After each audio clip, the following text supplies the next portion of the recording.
Значи вака, првен собранието, како законодавен дом, има обврска единствено да ја цени и да ја утврди уредноста на сите иницијативи и материјали што пристигнуваат до собранието. По утврдување на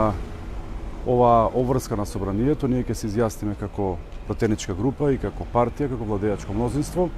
Впрочем, неколку пати кажавме дека собранието на Република Северна Македонија сите овие изминати децении, можам слободно да кажам, од плуралноста 91 па навака, стои во линија на донесување на одлуки во интерес на државата и граѓаните на Република Северна Македонија, така ќе биде и сега. Ние како владеачко мнозинство неколку пати во изјавите и председателот на владата и председателот на Социјалдемократскиот сојуз на Македонија, господинот Ковачевски, истакна дека едноставно ова е ретерирање, ова е ретрограден процес кој што единствено ќе ја одведе Република Северна Македонија во некои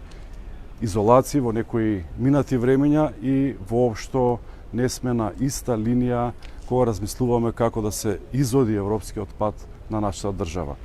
Социјалдемократски сојуз едноставно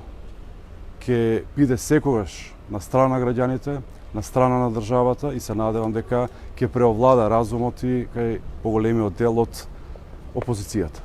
Значи нема потреба воопшто до организирање на референдум, како што можеме да разбереме. Организирање на референдум е демократско право и ние како плурална демократија и демократска држава секогаш сме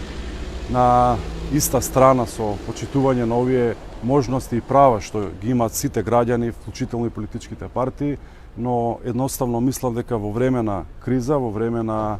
тешка економска и енергетска состојба на Европа, светот, вклучително и нашата држава, ова се излишни иницијативи и мислам дека повторно ќе кажам се ретроградни процеси кои што ја враќа државата во некои мрачни изолациони времења. Доколку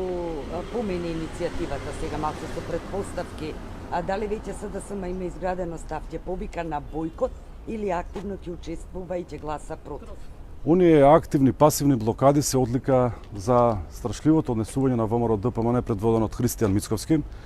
И ова иницијатива ја цениме како единствено кукавичко јајце пуштено во јавноста се со цел да се сочува удобната фотелја во Белата палата на Христијан Мицковски и малата група послушници што се околу него. Можевме да бидеме сигурни сведоци на многобројни изјави од истакнати членови на ВМРО ДПМН, особено на социјалните мрежи, каде не се сложуваат со оваквата реторика, со оваквото однесување на лидерот на опозицијата за битни, круцијални историски моменти за нашата држава. Ова е, повторно ќе кажам, единствено за зачувување на удобната фотелја на Христијан Мицковски и неколкуте негови верни подржувачи.